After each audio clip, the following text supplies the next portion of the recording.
Good morning student. आज हम class पंचम फिफ्थ क्लास सामाजिक अध्ययन भूगोल विषय में पार्ट 1 भारतवर्ष पढ़ेंगे। जो भूखंड समुद्र के उत्तर में है तथा हिमालय पर्वत के दक्षिण में स्थित है उसका नाम भारतवर्ष है। वहाँ की संतानें या निवासी वो भारतीय हैं। हमारा देश का नाम भारतवर्ष है। भारत शब्द दो शब्दों से मिलकर बना है, भा प्लस रथ। भा का अर्थ है प्रकाश, रथ का अर्थ है लगा रहने वाला।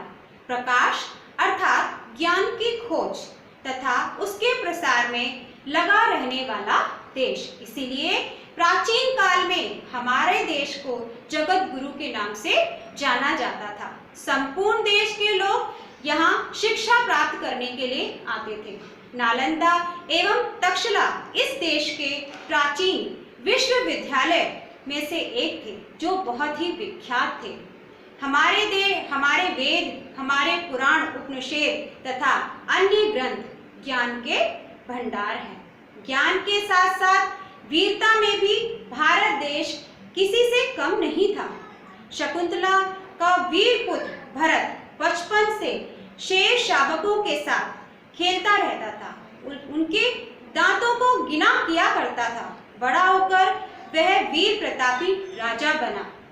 उन्हीं भरत के नाम पर इस देश का नाम भारतवर्ष पड़ा। प्राचीन काल में हमारा यह देश आर्यव्रत, ब्रह्माव्रत नाम से भी जाना जाता था। इसे हिंदुस्तान भी कहा जाता था। मुगल काल में हिंदुस्तान कहा जाने लगा। अंग्रेजों के काल में हमारे देश का नाम इंडिया प्रचलित हुआ।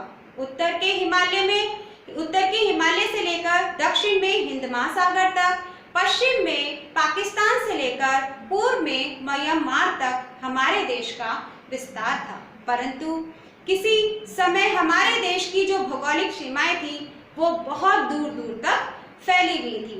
पाकिस्तान, बांग्लादेश, श्रीलंका, म्यांमार हमारे पड़ोसी देश थे।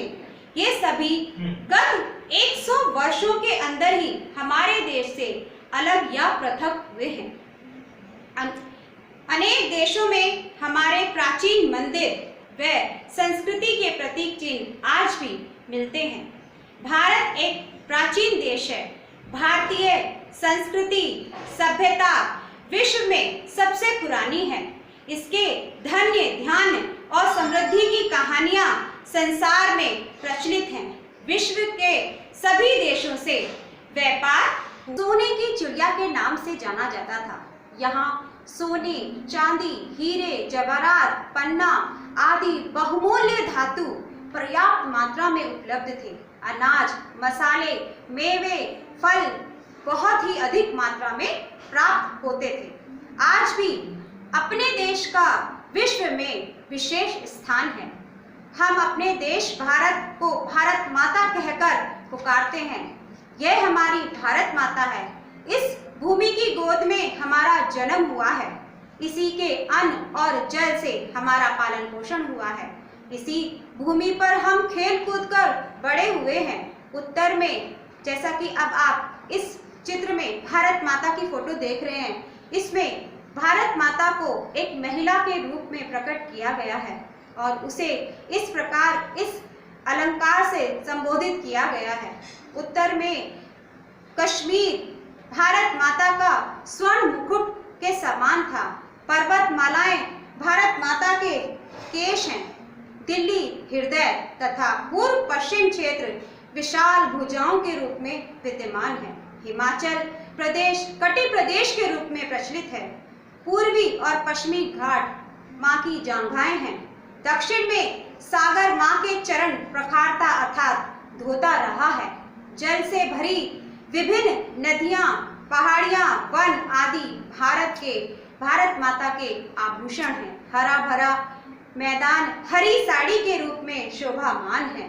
भारत माँ का आंचल सदा प्रवाहित होने वाली नदियों के अमृत समान जल से भरा रहता है। यहाँ की वनस्पतियां, खनिज पदार्थ तथा प्राकृतिक संपदा विश्व में अद्वितीय है। ईश्वर ने यहाँ 6 ऋतुएं दी हैं। ये सभी भारत माँ की शोभा बढ़ाते हैं। ऐसी भारत माता की संतान होने का हम गर्व अनुभव करते हैं।